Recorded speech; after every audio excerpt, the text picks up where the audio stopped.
Welcome back everyone to the third installment of how I made 250,000 gold video series. Today we're going to be going through the math and possible income that comes with an alt army, as well as some of the macros that make it a bit easier. However, first I want to answer a question asked in the comments in part 2 of my series. If you have a question that you want answered, please ask in the comments and I will try answering one comment in each of my videos going forward. I also try answering questions just on the YouTube comments for anything small that you have. Today's question is from Alan Meng, and his question was, what are your thoughts on investing into high value, low margin items such as Edmasters versus low value, high margin items? Takes up a lot of space, such as Ellie Earth. I bought them when they were 10 silver each. So now when he says lower margins, we need to put that in perspective, because if we're talking about the same time frame as when Elemental Earth were 10 silver, most Edgemasters were probably around 400 to 500 gold, and have been selling for 5,000 gold pretty consistently on most servers. So that's already 1,000% return. Not exactly low, but still lower compared to his Elemental Earth example. With the benefit of hindsight, I don't see an issue investing into either one, especially if Blizzard were to release new servers. Edgemasters would probably appreciate faster percentage-wise now that everybody knows how long they are best in slot for. Also, because Edgemasters are an extremely rare drop, if you are able to start your money making early and you are able to purchase a significant amount of them, it'd be quite easy to dry up the supply and control that market as it is fairly small.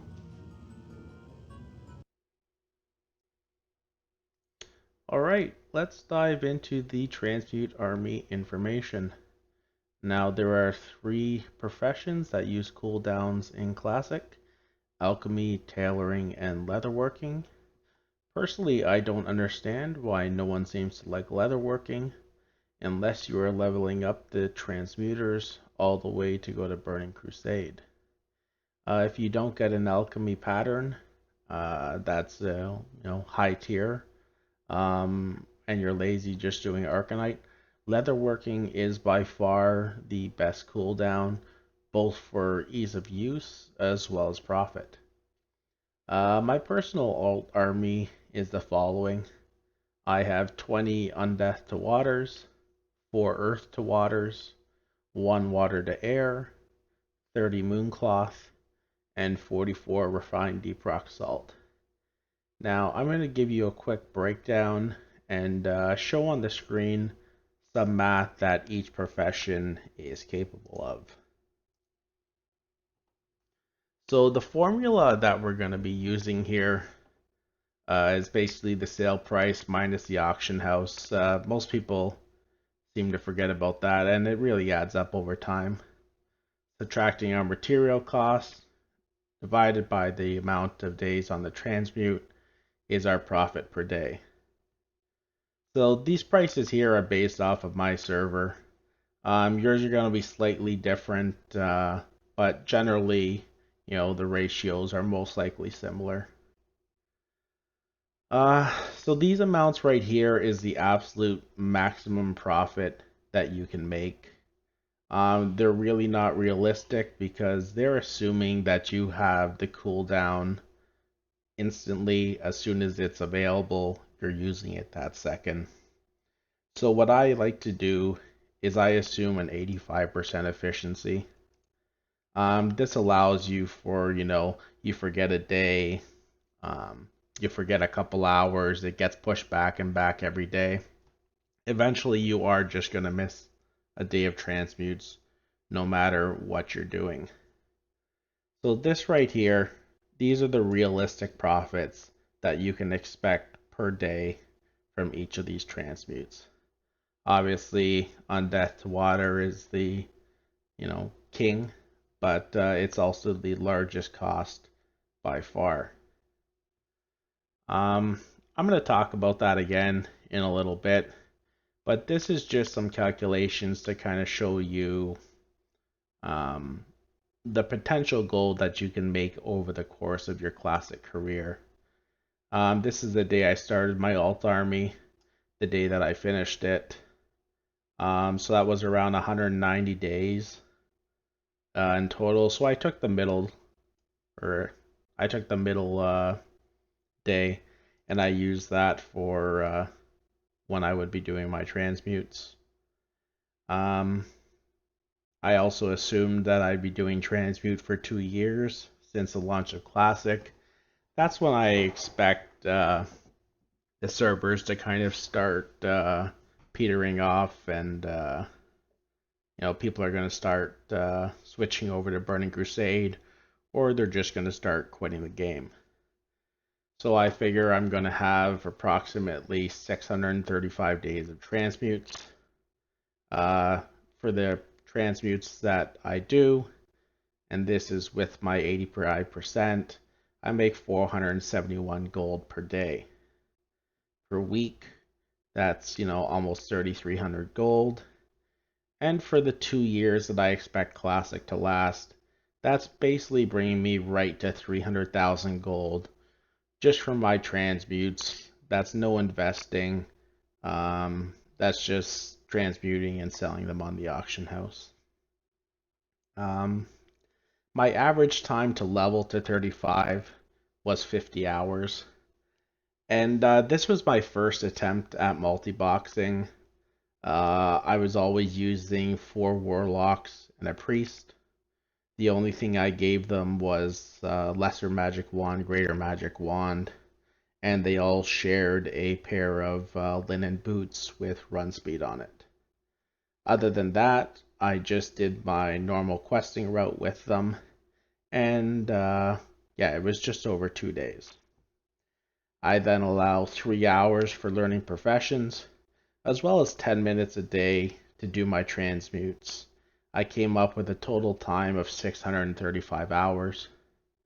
If I divide that 300,000 basically by the 635 hours, I come up with 470 gold that I'm earning per hour doing my transmutes. So now all these profits are going to change and fluctuate over the course of Classic.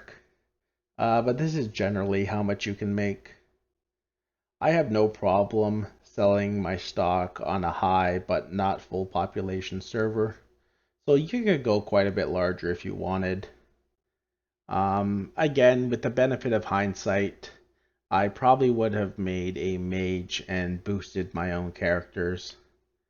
I only boosted my last set of alts, and that was just through stockades. I didn't want to pay for Scarlet Monastery.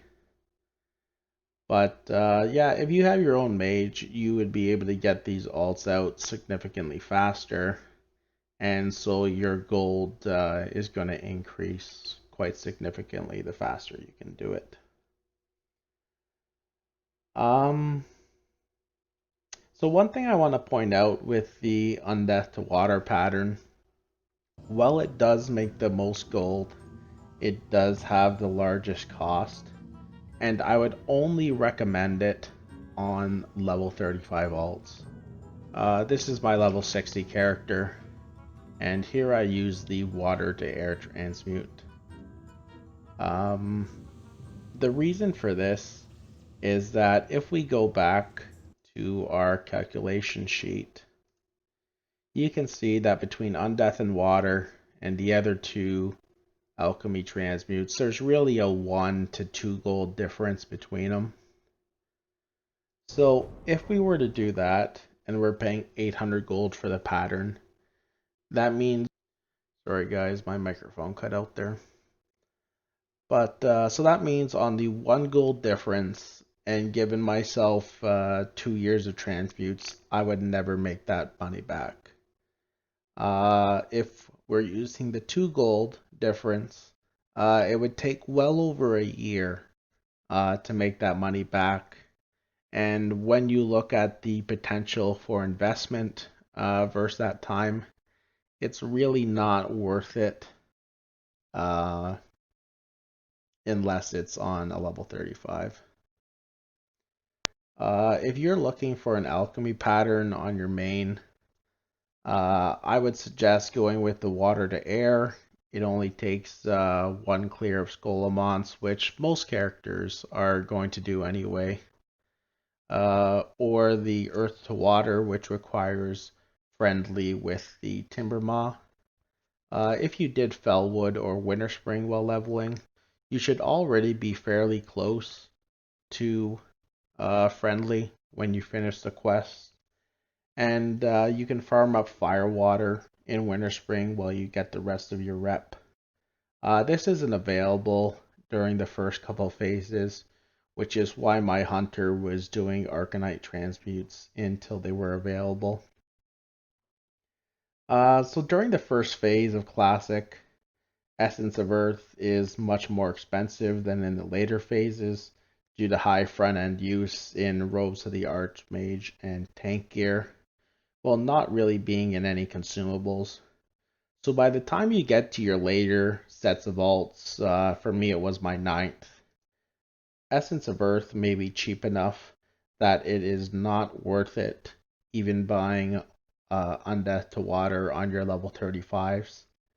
It's actually possible to leave them in the South Fellwood camp, and I used my hunter here, and I was able to grind out the reputation with the timber maw. You can actually stop leveling your alts that are going to do this at 33.5, and they will gain the last 1.5 levels in Fellwood while you're grinding the mobs. As you saw in the calculation sheet, mooncloth really is quite far behind the other professions in terms of profit. And it is a little bit of a pain because you do need to be at the Moonwell. But one thing a lot of people don't know, this is the Moonwell in the park in Stormwind. There is a mailbox over here. For some reason, a lot of people don't seem to know about it. So if you're just leaving your alts here, that is available instead of running back to the trade district. And there are a few other things that you need to look. Like here, if you look at this character, I have 30 foul cloth and 40 deep rock salt. So I mean, this is gonna last me 2 months of cooldowns just with this little bit of material. And it really only cost me, I mean, these are, you can see, you know, they're 4 silver a piece, basically free. These are around 3.5 gold a piece. So you're not really tying up a whole lot of capital by having this material here. However, if I wanted to have 2 months of arcane crystals on my characters to transmute, because it is a fairly similar profit margin if you're selling the bars yourself, you do have to tie up a lot more capital.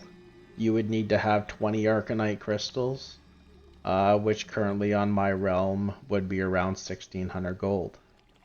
So I really don't see the value of arcane crystals. It's a lot easier to do the 1 day cooldowns. It's easier to keep track of. I know they do have weak auras that can help you track it. But for myself, I just log on at the same time every day. I do my transmutes, whatever's up is up. To be honest, now towards the end of Classic, I'm starting to have enough gold that, you know, if I'm a couple hours late on my transmutes, it doesn't bother me nearly as much as it did at the beginning.